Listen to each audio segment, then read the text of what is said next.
여러분 안녕하세요. 그린 글로리아입니다. 22년 여름의 무더위도 이제 피크가 될 것 같은데요. 이 무더위 속에서도 베란다 정원의 많은 식물들은 무사히 여름을 나는 것 같아 다행이에요. 식물의 수가 점점 늘어나면서 저는 지금도 뿌리파리와의 전쟁을 치르고 있는데요. 뿌리파리는 매일 보이는 대로 천연살충제를 뿌리면서 지속적인 관리를 하고 있고요. 그와 더불어 벌레들이 냄새를 싫어해서 접근을 하지 않는다는 계피물을 제대로 만들어서 사용하고 있답니다. 다 없앴다는 착각을 증명하듯이 끈끈이에는 이렇게 뿌리파리 성충이 붙어 있으니 아직 퇴치되지 않은 거죠.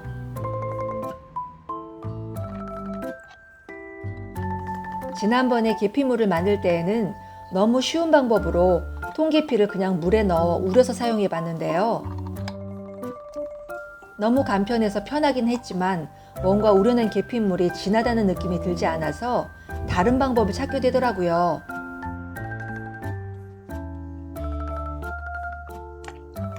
하루 만에 덜 진한 계피물이 만들어지긴 했는데 살짝 뭔가 아쉬운 기분이 들더라고요. 그 다음으로는 계피가루를 사용해 봤는데요. 계피가루는 계피를 갈아 만든 거라서 물과 섞일 줄 알았지만 시간이 오래 지나도 절대로 섞이지 않더라고요.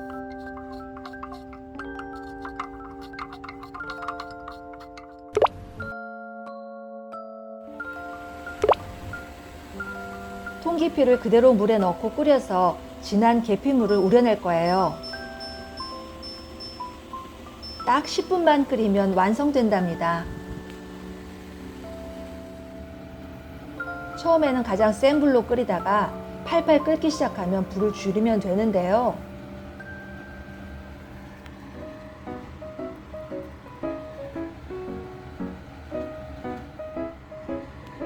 아무래도 뚜껑을 덮고 끓이면 빨리 끓어서 좋더라고요.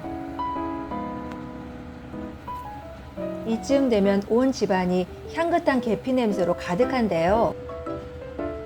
딱 10분만 끓여도 진한 계피물은 만들어지더라고요.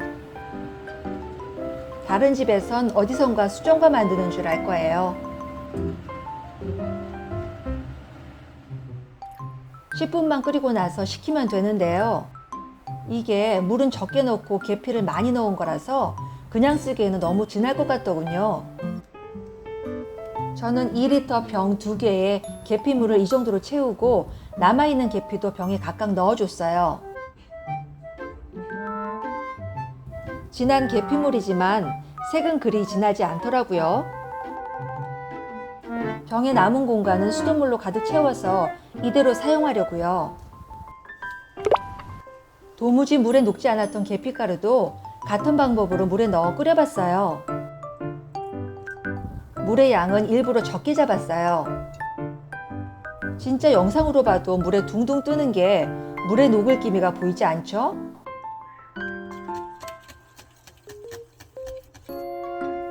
하이라이트를 켜고 수저로 개어보는데 이건 절대 물에 녹지 않겠더라고요.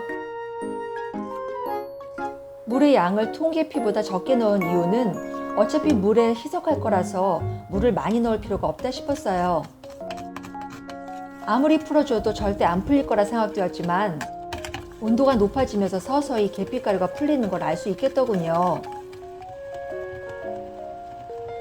이제는 계피가루가 눈으로 보기에도 거의 물에 녹아든 느낌이 드시죠? 한번 푸르르 끓기 시작하면 더 이상 끓일 필요는 없어서 불을 꺼도 되겠더라고요. 이 정도면 계피물은 완성이 되었고요. 이제는 식혀서 사용하기만 하면 된답니다. 다 식은 후에는 똑같은 방법으로 2리터 폐병에 나눠 담아서 물을 채워서 사용하면 된답니다. 항상 이렇게 계피물을 준비하고 있다가 물 줄 시기가 되면 그냥 물 대신 이 계피물로 물을 주면 되는 거죠. 계피의 농도에 따라서 물은 편한 대로 가감하면 된답니다. 계피물을 사용하는 방법으로는 저면 관수로 물을 주는 방법이 있는데요.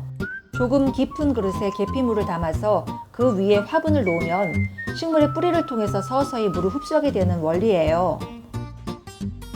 대부분의 벌레들은 이 계피 냄새를 너무 싫어해서 이 향을 맡으면 접근을 하지 않는다고 해요. 저면 관수법도 좋은 방법이지만 저는 직접 화분흙 위로 물을 주는 방법으로 물주기를 하고 있는데요. 뿌리파리 애벌레는 화분 가까이에 있는 뿌리 부분에 서식하기 때문에 이렇게 흙 위에 직접 물을 주는 방법은 계피물이 애벌레에 직접 닿아서 효과가 극대화되는 것 같아요. 이렇게 계피물을 주고 나면 애벌레에서 성충으로 변하는 아주 작은 뿌리파리들이 비실거리면서 나오는 걸 볼 수 있거든요.